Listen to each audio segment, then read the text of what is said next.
Aquele álbum antigo de fotografias pode ter muito mais história do que você imagina. A Prefeitura de Belo Horizonte está em busca de imagens registradas por lambe-lambes para conseguir o registro dessa atividade como patrimônio cultural. Francisco Alves, mas podem chamar de Chico Manco. Ele enxerga o mundo pelas lentes de uma câmera há quase meio século. Tudo que eu adquiri até hoje veio através da fotografia. Inclusive, minha esposa, eu conheci ela aqui no parque. Às vezes, tirar uma fotografia aqui, nós nos conhecemos e nos simpatizamos um com o outro, deu certo. A máquina de lambe-lambe foi aposentada. Não há mais filme para ela no mercado.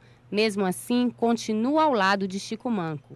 Símbolo da saudade de um tempo em que o trabalho era muito mais artesanal. Ficou muito fácil a fotografia, então eu acho que não dá aquele gosto, aquele sabor que a gente acabava de fazer aquele serviço no manual e entregava o cliente e falava assim, poxa, ficou excelente. Hoje basta apertar um botão para registrar uma imagem. Fazer fotografia ficou cada vez mais fácil e a vida dos lambe-lambes mais difícil. A concorrência das câmeras digitais e dos celulares diminuiu a procura dos clientes e fez com que muitos artesãos da fotografia abandonassem o ofício. Foi o caso do lambe-lambe Isaac. A história dele ficou registrada no documentário Passeio no Parque. Ele faleceu em 97, mas em 1993 ele parou de trabalhar no parque, né, ele deixou o parque, porque ele não queria entrar naquele processo de mini-labs, em que tinha uma revelação instantânea das fotografias e também não queria trabalhar com colorido. Outros aderiram às novas tecnologias, como o lambe-lambe mais antigo de Belo Horizonte, ainda em atividade. São 53 anos na praça. Tem que modernizar, acompanhar a evolução, né? Que se eu ficar naquela só, com máquina lambe-lambe ou máquina manual, bater foto, levando nas casas para fazer, demorando 1 hora, então eu não estou acompanhando a evolução. Agora a Prefeitura quer o registro do ofício de lambe-lambe como patrimônio cultural da cidade. Nós estamos no momento do processo de inventário, já fizemos reuniões com os fotógrafos que estão em atividade, vamos iniciar o período de entrevistas com eles e estamos no momento procurando documentação que conte essa história desse ofício em Belo Horizonte. Os próprios retratados podem ajudar a manter a tradição. O lambe-lambe, a gente tem que lembrar que ele não é só um retratista, né, que faz foto para documento, né? Ele era um fotógrafo oficial, aquilo ali era uma loja, né? Aquela máquina era um laboratório ambulante.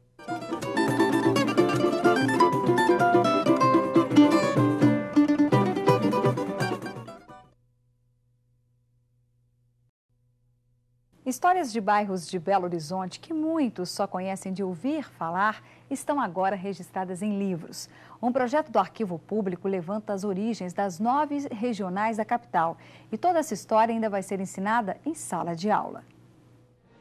Pelas ruas de Venda Nova, é difícil encontrar alguém que não conheça a origem do lugar. Tinha todo mundo aqui na vendinha e passou a chamar Venda Nova. A principal avenida já foi um caminho de tropeiros.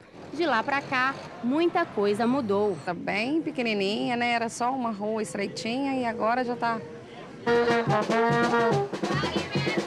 Em alguns lugares, como no Centro Cultural, aquele jeitinho de antigamente ainda continua. Nós somos uma família, todo mundo conhece todo mundo, né? Um vai para casa do outro, conversa um pouco, vai para casa do outro, conversa um pouco. Para guardar memórias como essas de Venda Nova e de outras regiões de Belo Horizonte, foi criado o projeto Histórias de Bairros. Livros sobre 6 regiões administrativas já foram editados. Agora só faltam as regiões Norte, Oeste da Pampulha. A ideia é levar um pouco do passado para quem tem todo um futuro pela frente. A coleção surgiu para atender uma demanda de crianças que começam a aprender a história da cidade. A ausência de um material para esse público, né? Então o arquivo resolveu começar a fazer um levantamento em seu acervo sobre essa história dos bairros. Antes que os livros cheguem até as crianças, são os professores que passam por um aprendizado. Para que esse uso seja potencializado, na medida em que eles conheçam mais profundamente como o material foi pensado e como ele pode ser utilizado em sala de aula. E já tem gente ansiosa para contar uma história que vai além do que está nos livros. Que era uma fazenda e eu comprava fruta aqui para levar para minha escola, para estudar. tem 42 anos que eu moro aqui nesse bairro, né? E eu tenho um enorme orgulho de ser cidadã aqui do bairro Jardim Europa. O Jardim Europa, onde mora essa professora, é um dos 40 bairros que compõem a Regional Venda Nova. Uma casa com jeito de hospital. Ou seria o contrário? Um projeto da FEMIG dá atendimento médico e abrigo para mulheres em gravidez de risco ou que tiveram bebês prematuros. É tudo de graça. Parece uma casa como outra qualquer. Quem entra por esta porta tem dificuldade de acreditar que a casa faz parte de um hospital. Aqui ficam hospedadas grávidas de risco e mães que precisam acompanhar os filhos recém-nascidos. No estado, são 4 espaços como este. A filha de Simone nasceu prematura e precisou ficar mais tempo no hospital. Para que a menina possa receber o leite materno, a mãe tem que estar por perto. A vendedora de Brumadinho encontrou o conforto necessário para ficar ao lado da filha em uma das casas da gestante de Belo Horizonte. A gente pode dormir melhor, porque lá no berçário, né, tem os outros bebezinhos, a gente não consegue estar relaxando. E aqui a gente pode ter um acesso a hora que a gente quer para ver ela. Cada casa tem capacidade para até 10 mulheres e conta com sala, cozinha, quartos e ambulatório. Para os profissionais de saúde, os benefícios são visíveis para mães e crianças. E sentindo a presença dela, isso implica numa melhora considerável. Para a gestante de alto risco, a melhora também é significativa, porque ela estando aqui dentro, tem mais acesso ao médico. Juliana já teve 2 partos prematuros e por isso precisa ser acompanhada de perto. O ambiente acolhedor também contribui para um final de gestação mais tranquilo. Um leito de hospital, às vezes você não está debilitada para ficar num leito e lá você se sente assim. Então, que o fato do lugar ser parecido com uma casa, né, de você estar podendo caminhar, de você não precisar ficar entre os debilitados que realmente precisam, você dá vaga a outras pessoas que realmente necessitam. Querem se tornar conhecidos e visitados. Neste mês, a Comissão de Turismo da Assembleia realizou uma audiência pública na região. Cidades como Sacramento contam com a natureza e a história para atrair turistas. Igrejas e casarões antigos sobreviveram ao passar dos anos. Foi aqui que nasceu o Triângulo Mineiro, o sertão da farinha podre, através do Desemboque. Desemboque, hoje distrito da cidade, já foi o centro de tudo. Parada certa de paulistas à procura de ouro e índios para o trabalho escravo. A cidade foi fundada em 1876, sob as bênçãos da Virgem do Santíssimo Sacramento. Além da forte influência católica, a região tem um dos mais antigos núcleos do espiritismo no Brasil. O Colégio Allan Kardec, criado por Eurípedes Barçanufo em 1907, foi o primeiro da religião no país. O Palácio das Artes já foi a estação dos bondes, construída em 1913 em estilo alemão. E para mover os bondes era produzida energia na usina Cajuru, patrimônio histórico da cidade. Do centro, eles seguiam para a estação de trem do Cipó, a segunda mais antiga do estado. A estação do Cipó funcionou entre 1889 e 1976, como a linha que ligava São Paulo a Goiás. Por aqui passaram personagens históricos, como Santos Dumont e Monteiro Lobato. Agora ela está desativada, mas existe um projeto para restaurar o prédio e construir uma área de lazer para os visitantes. Nós estamos aqui bem à margem do Rio Grande, na divisa de Minas com São Paulo. Aqui vai ser criada uma praça imensa, com quiosque, uma área de lazer, marina. Outros 2 rios, Araguari e Claro, cortam o município. Potencial para geração de energia e turismo. Cachoeiras, represas e lagos são um convite para quem procura aventura. O lugar também é porta de entrada para o Parque Nacional da Serra da Canastra. Outra atração é a Gruta dos Palhares, uma das maiores de arenito da América Latina. Vem caravanas do Brasil inteiro fazer orações aqui. As pessoas atribuem à Gruta dos Palhares uma mística muito grande. Sertões de Guimarães Rosa, sertões de Euclides da Cunha. Quantos sertões existem por esse Brasil afora, hein? Pode apostar, muito mais do que você imagina. E o IBGE acaba de reuni-los em um atlas que junta história, geografia e literatura. Mas você sabe mesmo o que é sertão? Sertão? Lugar deserto. Pra mim é uma roça, é uma região árida. E pelo que eu sei, é um lugar assim mais isolado da capital. Quando o Brasil foi descoberto, os portugueses chamaram de sertão tudo que estava além do litoral. A Carta de Caminha já afirmava: pelo sertão nos pareceu vista do mar muito grande, porque a estender os olhos não podíamos ver senão terra e arvoredos. Depois, a ideia de sertão passou a ser a de lugares ainda não colonizados, de desordem e selvageria. Só mais recentemente o termo foi usado para falar de regiões secas.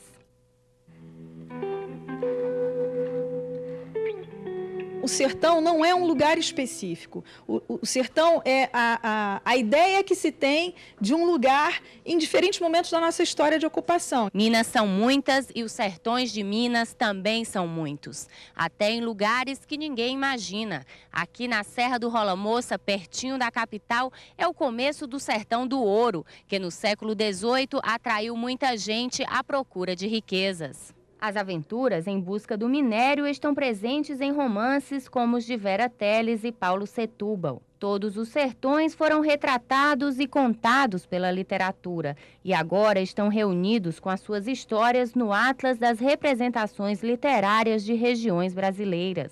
É muito importante a gente integrar os conhecimentos da geografia com o conhecimento da história, porque isso revela um Brasil, né, que está descrito nas obras literárias que nem sempre, né, é visível para toda a sociedade. O primeiro sertão mineiro no livro é o da Zona da Mata e do Vale do Rio Doce, por onde passavam os bandeirantes. Sagas registradas pelas mãos de autores como Graça Aranha e Luiz Rufato. Outro sertão é o dos Currais, que vai da região de Belo Horizonte ao norte. E ninguém melhor do que Guimarães Rosa para dizer deste lugar. Há tanta miséria.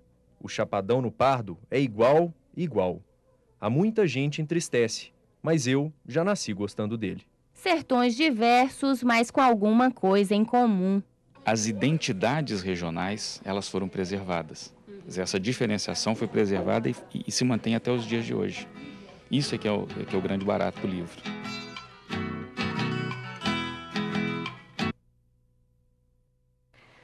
"90 anos de história de uma família e de uma cidade. Tudo registrado na frente e no verso de cartões postais. Uma exposição na capital reúne o acervo que um historiador, morto há 15 anos, juntou durante toda a vida.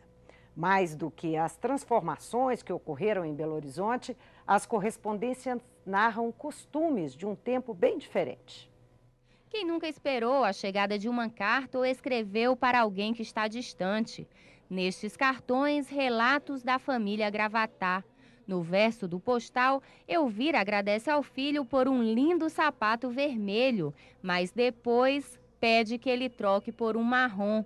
Já Mirinha escreve para o padrinho informando que está doente e não poderá visitá-lo. Histórias presentes em correspondências trocadas por parentes e amigos. Além de imagens da cidade, os cartões postais revelam pedaços de vidas. E agora estão reunidos nesta exposição. São mais de 80 cartões enviados desde 1900 até 1990. A coleção foi feita durante anos pelo historiador Hélio Gravatá. Ele começou a juntar tinha alguma coisa a ver com o trabalho dele, que era dar informações sobre pesquisas, sobre Belo Horizonte. Conta uma história toda de uma época, a bela época, né? Teve um tempo que os postais nem fotos tinham.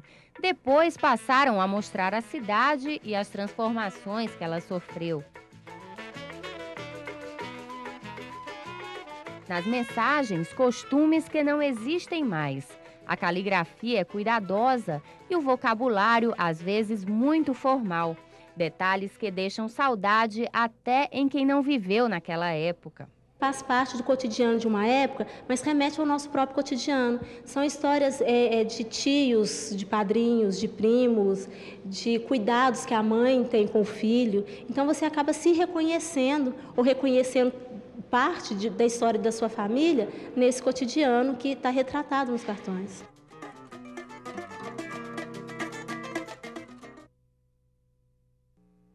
A já tradicional campanha de popularização do teatro é sinônimo de diversão para o público da capital. Para os técnicos e artistas, é uma temporada de muito trabalho. Alguns se desdobram em vários espetáculos. São 3 meses que valem por um ano inteiro. Vem comigo! Diretora, atriz, produtora. Há quase 30 anos, para Joselma, o teatro mais parece uma maratona. Quando eu fui batizar minha filha, eu tive que pedir para o padre batizar ela durante a semana, porque fim de semana não ia ter jeito de batizar a menina. Corre entre camarins, troca de roupas, ajustes no espetáculo. Vou passar aquela cena um pouquinho aqui. Ele está sentado aqui nessa hora, você está aqui, senta aqui. Nem bem terminou de dirigir, lá vai Joselma se transformar na protagonista de outra peça. Olha que beleza. Quando eu visto a roupa da Ana, quando eu incorporo a Ana, aí eu acho que eu esqueço o resto. Eu sou a Ana e pronto. Não tem terça para bagunçar. Olha que esse menino não me interessa, mas que me importa que role com ele pelos cantos escuros como uma cadela no cio. O inferno é seu, a mentira é sua. E olha que essa correria é o ano inteiro, mas ganha mais visibilidade durante a campanha de popularização do teatro e da dança. Vamos ter uma vida tranquila, Aleixo. Nada é impossível debaixo do céu, não. É nesta época que o mercado fica mais aquecido para quem trabalha na área, como Cássio Barcelos, que está envolvido em 2 espetáculos. Ele atua, dirige, é cenógrafo e iluminador. É a época que traz dinheiro. De março a dezembro, nós não temos público que garanta uma manutenção de espetáculos, um giro financeiro, uma remuneração adequada. Quando chega a campanha, isso acontece. Mas antes do espetáculo começar, muito trabalho é feito fora do palco. É atrás das cortinas que a equipe técnica atua. E aqui nada pode dar errado. É preciso conferir o figurino e colocar o cenário em ordem. Não pode esquecer de testar a iluminação e o som. E todo mundo faz um pouco de tudo. Nos bastidores é uma loucura. E para quem está começando, a campanha, que é de popularização, também é de oportunidade. Para a gente, que atores e diretores, produtores, é muito bom. Venham assistir a gente.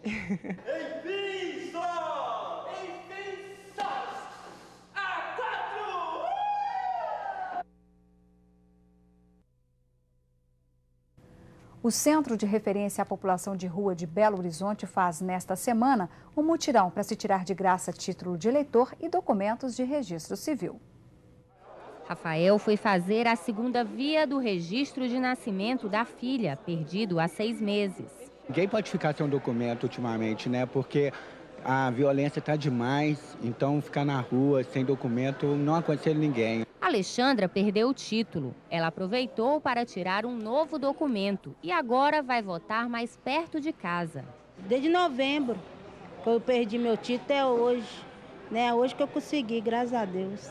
Eles são catadores de papel ou moradores de rua, pessoas que têm as vidas marcadas pela exclusão, mas agora conseguiram ter de volta o direito à cidadania. Não é possível que eles tenham benefícios do governo, que tenham atendimento em hospitais e outros benefícios sem que tenham essa documentação. Só no primeiro dia do mutirão, mais de 60 registros civis foram emitidos. E a parceria com a Justiça Eleitoral deu a muitos a chance de votar nas próximas eleições. Vai ser bom para me votar, né? Porque eu gosto de votar. O fechamento de pedreiras na região do Parque Nacional da Serra da Canastra reuniu ambientalistas e empresários numa audiência da Comissão de Trabalho. A mineração de quartzito foi suspensa depois de uma blitz do governo federal, o que teria causado cerca de 1.200 demissões. Os empresários denunciaram aos deputados a atuação dos fiscais no fim do ano passado e levaram fotos do que consideram um abuso. Chegaram lá autuando, multando, né? E destruindo as nossas benfeitorias.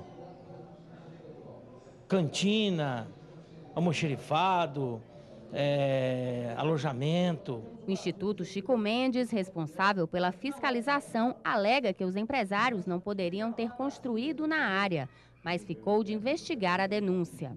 A gente precisa fazer esse levantamento das ações que foram feitas, de como foi feita essa ação de fiscalização, se foi feita uma ação truculenta, nós vamos verificar. A razão de todo o problema é que a atividade minerária está dentro de uma área que seria do Parque Nacional da Serra da Canastra.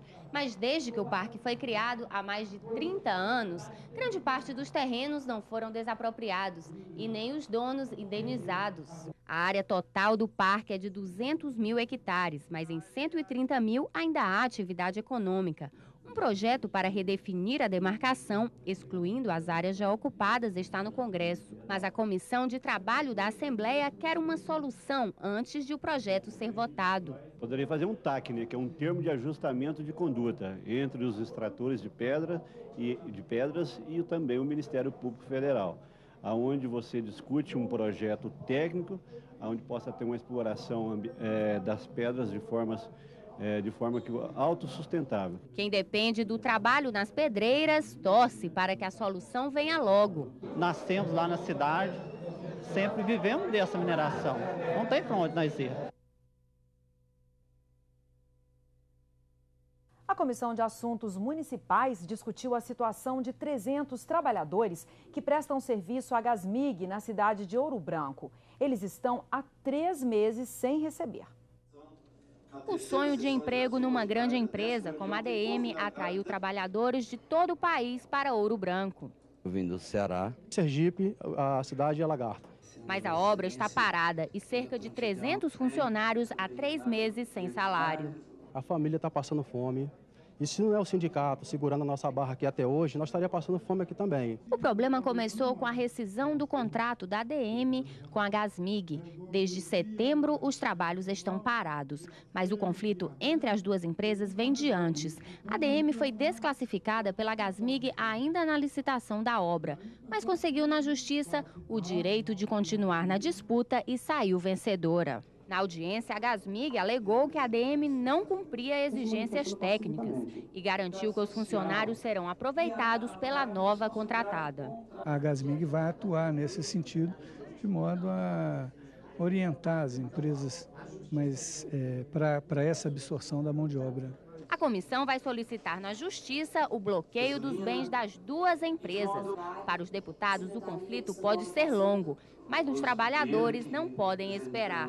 As outras questões entre DM e Gasmig, que se resolva nos tribunais, mas que a garantia da qualidade de vida dos trabalhadores seja assegurada imediata. A solução ela é urgente, ela é emergente e nós precisamos de dar um basta nessa situação. Projetos muito discutidos no primeiro semestre estão prontos para votação em segundo turno. Os deputados voltaram às atividades do plenário na tarde desta terça-feira. Os trabalhos começaram com um minuto de silêncio pela morte em julho do deputado federal e presidente do PMDB mineiro, Fernando Diniz. Depois, o plenário decidiu prorrogar por 30 dias a Comissão de Execução das Penas e ainda discutiu a decisão do governo de adiar as aulas por uma semana. Segundo a oposição, o prazo não está sendo usado para preparar os profissionais de ensino no controle da gripe A. E muita discussão entre oposicionistas e a base do governo ainda está por vir. Entre os projetos prontos para votação em segundo turno no plenário está o do governador, que transforma a Codemig em empresa pública e conta com o apoio da minoria.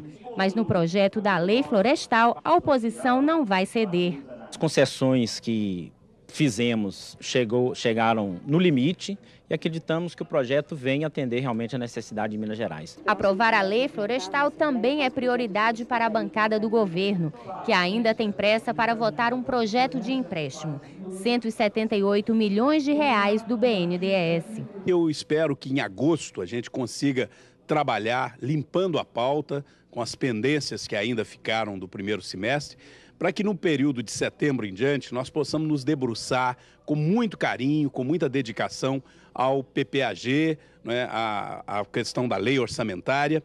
O PPAG define as diretrizes da administração para os próximos 4 anos, com a previsão dos gastos. Já o orçamento estima as receitas e fixa as despesas para o ano seguinte e deve ser votado em segundo turno até dezembro.